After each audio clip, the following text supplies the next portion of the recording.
Donc on va prendre une illustration, très honnêtement, c'est pas très difficile. Donc un énoncé, entre N-3 et N, les quantités vendues trimestriellement d'une entreprise entité les suivantes en milliers d'unités. Donc vous voyez, 4 années, 4 trimestres. Encore une fois, faites bien attention, on pourrait vous le présenter dans l'autre sens, les années en colonne, les trimestres en ligne. Hein. D'accord ? Ok. Alors, question, représenter graphiquement la suite des observations, déterminer par la méthode des moindres carrés la droite de tendance de cette série, calculer le coefficient de corrélation, prévoyez les ventes du deuxième trimestre N+1, tracer la droite de tendance dans le graphique précédent. Donc, correction, qu'est-ce qu'on va faire ? Représenter graphiquement, je vous l'ai montré tout à l'heure, parce que dans le début du cours, c'était en fait issu le premier schéma de cet exemple-là, où on voit que, à l'œil nu, visiblement, c'est un ajustement linéaire que l'on devra utiliser. Et détermine, deuxième question, donc, par la méthode des moindres carrés, la droite de tendance. Alors, il faut faire un tableau, j'allais dire, récapitulatif. Et là, qu'on soit bien d'accord, vous avez ici XI, le rang des trimestres, YI, le rang des ventes, et après, vous avez besoin de quoi ? Vous avez besoin, pour la variance de X, des XI carrés, pour la covariance de XY, le XI multiplié par YI, et pour le coefficient de corrélation, vous avez besoin des YI au carré. Donc, il n'y a aucune difficulté. Aucune difficulté. En plus, ici, à titre pédagogique, je vous ai écrit en bas ce que la somme veut dire par rapport aux formules que je vous ai données tout à l'heure. D'accord ? Par exemple, ici, 136, c'est la somme des XI, ça s'écrit la somme de I égale 1 à N des XI, ça fait 136. Pareil pour les YI, pareil pour les XI au carré, pareil pour les XI YI, pareil pour les YI au carré. Une petite remarque, toutefois, parce que je l'ai vu plusieurs fois dans ma carrière, quand même, les XI au carré, d'accord ? On est bien d'accord que ce n'est pas 136 au carré. Des commentaires ? Pas de commentaires. Ce n'est pas, contrairement à ce que certains ont pu vous penser, ou je ne sais pas qui c'est qui a pu vous raconter ça, mais c'est pas ça. En fait, la somme des xi carrés, c'est, je prends chaque xi, je l'élève au carré, je fais la somme. 1 au carré, plus 2 au carré, plus 3 au carré, plus 4 au carré. Eh bien ça, ce n'est pas égal à 136 au carré. D'accord ? De la même façon, la somme des xi, yi, ce n'est pas égal à la somme des xi, 136, multiplié par la somme des yi. C'est pas vrai. Vous pouvez vérifier, c'est pas vrai. La somme, ici, 31 852 DXI, c'est 1 fois 150, plus 2 fois 162, plus 3 fois 170, etc., etc. Ce n'est pas égal à 136 multiplié par 3385.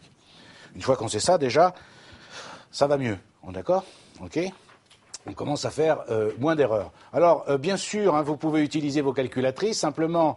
Il n'y a pas d'ambiguïté, simplement, toujours dans les examens, il sera écrit, vous devez justifier vos calculs. Et pour justifier vos calculs, le minimum du minimum à faire, même si on a une calculatrice, et ça serait bête de s'en priver, bien entendu, c'est d'écrire la somme en bas de chaque colonne, et ça, votre calculatrice vous le donne.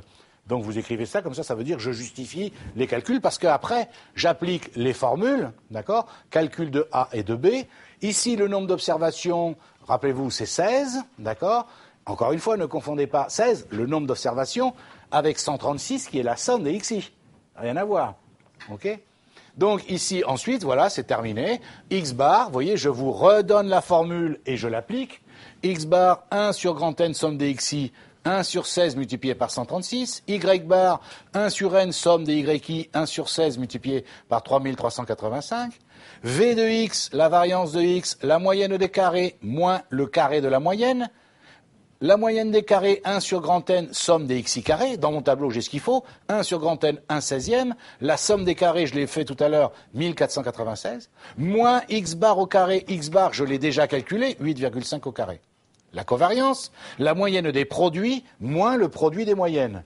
C'est-à-dire 1 sur grand N, somme des xi, yi, moins x bar, y bar. Je vous rappelle que 1 sur grand N, 1 16e. Multiplié par la somme des xi, je l'ai dans mon tableau, 31 852, et après, moins x bar, y bar, la moyenne de x multipliée par la moyenne de y. Je viens de les calculer, donc aucun problème. D'accord ? A, maintenant, A, c'est la covariance de xy sur la variance de x. J'ai les deux, j'ai déjà calculé, donc il n'y a aucun problème. A, ça fait 9,06. B, je vous rappelle la formule, y bar moins ax bar. J'ai tout calculé déjà. Je l'applique bêtement, ça fait 134,58. Donc, l'équation, c'est y égale 9,06x plus 134,58. D'accord ? Alors, encore une fois, je vous fais une petite remarque. Il peut apparaître quelquefois de légères différences dans les montants selon que les calculs successifs ont été effectués à partir de valeurs arrondies à chaque étape ou en cascade, c'est-à-dire on garde tout en mémoire, tous les chiffres après la virgule. Je vous rappelle que c'est ce que font les calculatrices ou Excel. Si vous ne les paramétrez pas pour faire le contraire, même si vous demandez l'affichage à 2 chiffres ou 3 chiffres ou 4 chiffres après la virgule, ça c'est une chose, mais dans les calculs, Excel, lui, il garde tous les chiffres après la virgule. À l'affichage, il vous en montre que 2, 3, 4, ceux que vous avez choisis, vous êtes d'accord, ceux que vous lui imposez, mais quand il fait les calculs, lui, il fait les calculs avec tout. Le problème, c'est quand on le fait à la main. Est-ce que vous comprenez qu'à la main, on ne va pas garder 847 chiffres après la virgule? Enfin, vous êtes capable de tout, mais enfin quand même, hein, on est d'accord. Okay. Le problème, c'est que, vous voyez, si on commence à arrondir, on va s'éloigner de la valeur réelle. Ça y est, vous comprenez ce que je vous disais tout à l'heure? D'accord? Très bien. Troisième question, calculer le coefficient de corrélation. Le coefficient de corrélation, j'ai besoin de quoi? Le coefficient de corrélation, c'est la covariance de XY divisée par le produit des écarts-types. J'ai déjà calculé la covariance. J'ai déjà calculé... non, j'ai pas calculé encore l'écart-type de X. Par contre, j'ai calculé la variance de X. Donc, l'écart-type de X, c'est la racine carrée de la variance de X. C'est fait en une seconde. Par contre, je n'avais pas calculé, jusqu'à présent, puisque je n'en avais pas besoin pour Y égale à X plus B, je n'avais pas calculé la variance de Y, ni l'écart-type de Y. Sinon, la formule est la même. Hein. La variance de Y, c'est 1 sur grand N, somme des YI carré, la moyenne des carrés de Y, moins le carré de la moyenne de Y. J'ai tout dans le tableau. J'ai l'écart-type de Y, c'est la racine carrée de la variance de Y, d'accord? Et le coefficient de corrélation, je le calcule en appliquant entre guillemets bêtement, et je trouve R égale 0,96. Alors, là aussi, sans rentrer dans les détails, parce que je vous garantis qu'en maths, là, on peut y travailler des années, voire une vie entière, rien que pour les techniques de prévision. Hein, je suis très sérieux. Hein.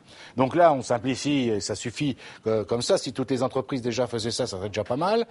Remarque, on considère habituellement qu'un ajustement est acceptable lorsque le coefficient de corrélation de la série est proche de plus ou moins 0,85.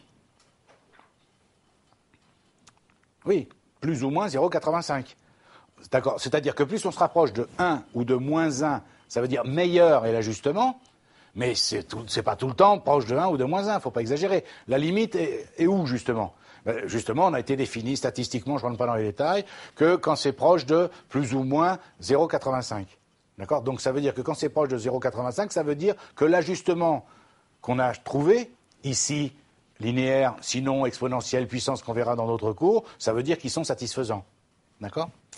Donc dans cet exemple, on peut considérer que l'ajustement linéaire représente bien la série et qui permet de prévoir les ventes facilement.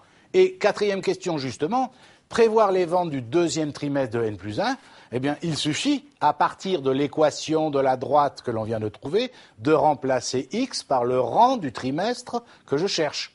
D'accord ? Donc, le rang du trimestre que je cherche est le rang 18. Donc, les ventes prévues, c'est 9,06 fois 18 plus 134,58, puisque la droite, c'était Y égale 9,06X plus 134,58. Donc, il suffit que je remplace X par le rang du trimestre que je recherchais. Et le deuxième trimestre de l'année N plus 1, comme j'avais 4 années, 4 fois 4, 16, le premier trimestre N plus 1, c'était le rang 17, donc le deuxième, c'est le rang 18. Ça va, vous me suivez? D'accord?